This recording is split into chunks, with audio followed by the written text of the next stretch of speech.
This is June 15th, 2023. I'm Joan Hershberger, and I'll be interviewing Kathy Lindeman. When did you first become a member? We came back to Colorado Springs after Ted finished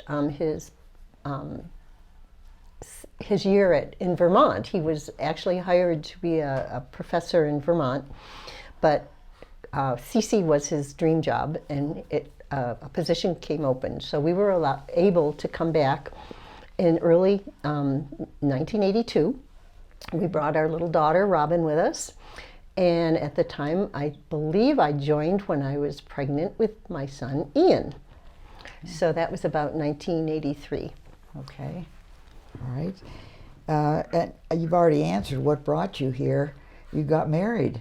Well, yeah, we got, Ted found me in Ithaca. We had both had first marriages that didn't work, but we found each other actually singing tenor in a community chorus in Ithaca, New York.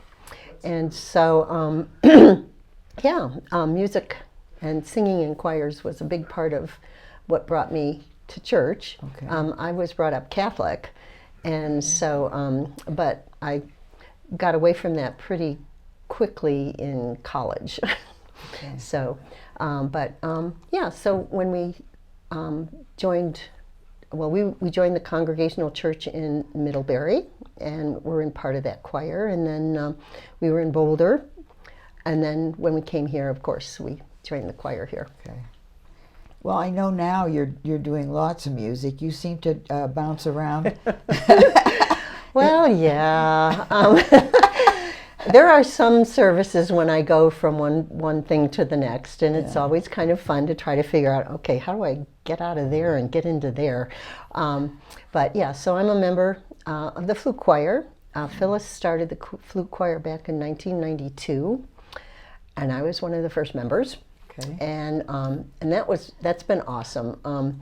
It's another one of those intergenerational things because we've involved Phyllis's students, but also daughters and granddaughters. At one point, my mother-in-law Betty and I and my daughter Robin were all in the choir at the same time. Nice. And so that was really fun. And Phyllis puts up with us. We're not all obviously not totally professional, but it's really fun to be able to continue as an amateur flute player. Are you in the bell choir also? I'm in the bell choir too. That was started actually. I can't remember the name of the woman who started it, but I believe Marilyn Johnson and her husband donated the bells. Okay. They gave us our first 2 or 3 octaves of bells, and that was again when I was pregnant with Ian, because so that would have been 1984, and so I've been ringing bells since then. Yeah. So music is a major piece, but you did allude to you were a catcher on the softball team. Oh, I was. Tell us about a few other groups or things that the what have church I has done? presented for you. Well, I've been a Sunday school teacher. Everybody does that.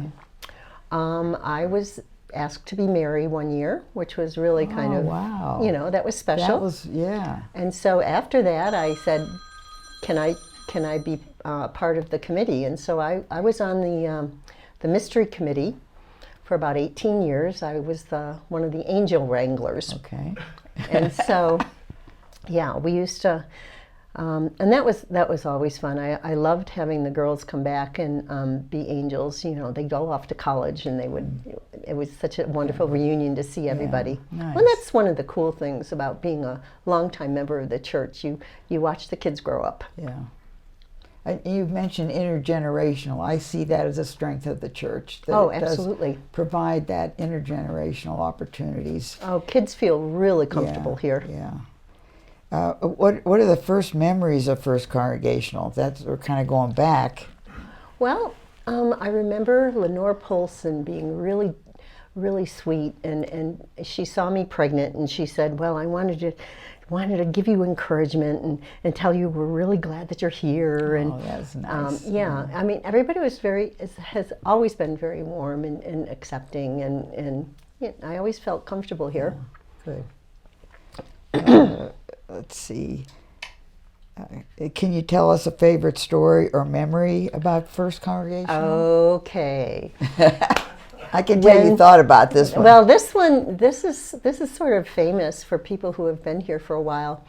My son Ian was enjoyed being a hero all his life, and when he was about 2 or 3 years old, he used to carry around a sheepskin, and he'd wear a helmet, a bicycle helmet, and he'd have a sword, kind of Ted made him a sword out of masking or duct tape, and he would have that in the back of his shirt, and so that was his costume. That's what he would wear. He would go to the nursery. Of course, Ted and I were in the choir, so we were sort of captured up there on the chancel. Back then, it actually had a fence, and the choir space was designed up there. But one day, Ian escaped from the nursery. He hid among the clothes, the coats under the coat rack, so nobody could find him. And then at one point, he decided he was going to come to church. So he came down the aisle during the sermon. There was a preacher, a guest preacher. I guess he was from the Broadmoor Church. He was here giving the sermon. And so Ian walked down the aisle with his helmet and his sword and just everybody was looking, watching this kid walk down. And then he found a nice place under the communion table, and he just kind of curled up and went to sleep. And here I was up in the choir. I couldn't do anything, but everybody, everybody just loved that. And there are several people who still remember that as one of the fun stories of our church. Yeah, Ian is the favorite. Ian still feels this church is his church. Yeah. He got all upset when they changed the roof, but he keeps coming back. I mean, he's likes to be part of the mystery. This past year he was a king, but he comes back and he'll do shepherd or king, whatever they need. Yeah. Good. And every year he's living in Parker now. Okay. So that's not too far. He isn't a regular member, but he considers himself still a member. Good. Yeah. Let's see. What do you value most about First Congregational? Oh, that's a heavy question. It's a heavy question, but it's, I think the people. We've made some really wonderful friends here. Everybody's very supportive, and I get. So inspired by the messages. Especially Leanne has been wonderful. And of course, the music. Obviously, I feel very important that's very important for me to take part in that part of the service. I think it's a really good place for our kids to grow, and it's a good place for us to grow old. People, we've got a lot of support and just a general feeling of, good place to be. Yeah, I would agree. What advice do you have to give to our congregation as we go into the next 50 years? Well, just to be as welcoming as you are. I don't think I've ever had an argument with anybody. Everybody kind of accepts your position. There are a lot of ex-Catholics here. I've noticed that. But it sort of doesn't really it doesn't cause any real problems. I know people have certain opinions about, what communion should be, and I think we're just really open to everybody's feelings, and we'll listen, which is really That's important. important. Too. Yeah. Is there anything else you would like to tell us? Oh, While you yeah. have the stage? Well, I've been part of the madrigal for so many years too. I mean, I think Ted and I may be one of the few groups of people who actually have been there from the beginning, and so it's important. It's a really, I think it's a wonderful addition. Other things, let's see. I don't know. I've probably talked enough. Okay.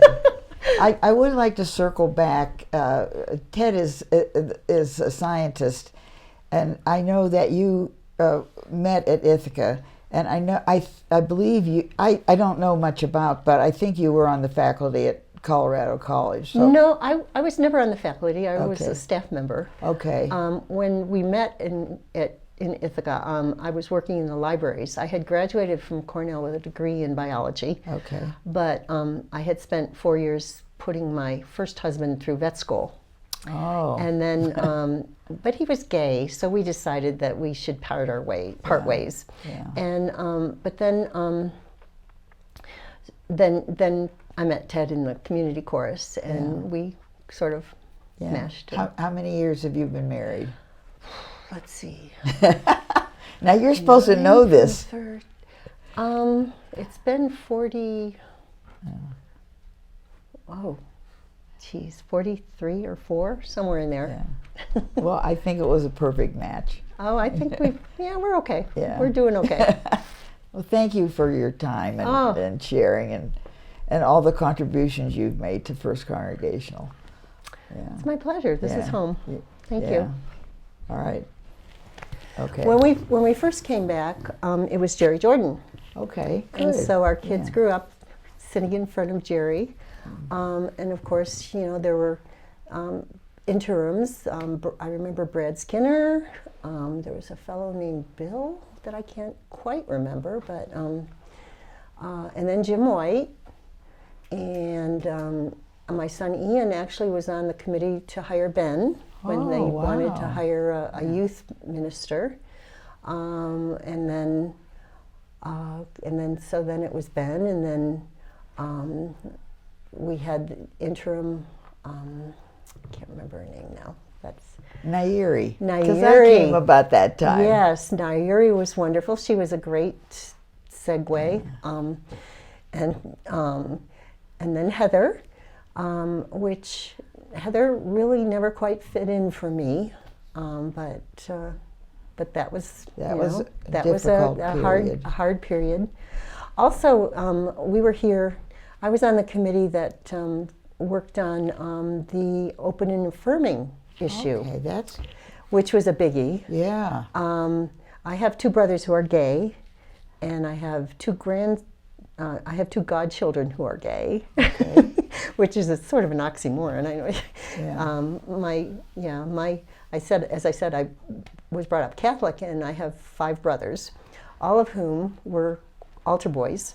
Okay. And my youngest brother was a very devoted altar boy, and he's gay, and he is no longer welcome in the Catholic Church, of course. But so that was a hard period too, because so many people just had a hard time with that new concept. I'm glad you brought that up, because that's huge. That It was open pretty and affirming. Open and that was a real huge. Yeah.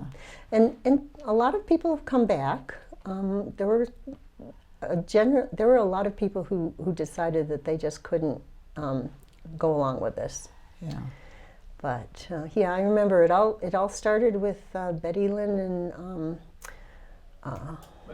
Mahaffy and Lynn Boudreau. Yeah, when they wanted to get married.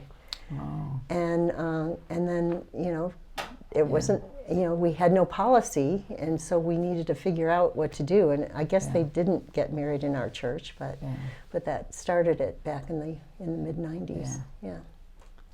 Tough times. And then the most recent thing when Heather came and dismissed our entire staff, and we lost Mandy. That was another really big hard thing for our church. But we've gotten through some hard times. Yeah. And I think it's because we take the time to try to work through it and listen. Yeah. Good. Listening. Listening is really important. Yeah. Okay. Okay? That was some good stuff. Okay.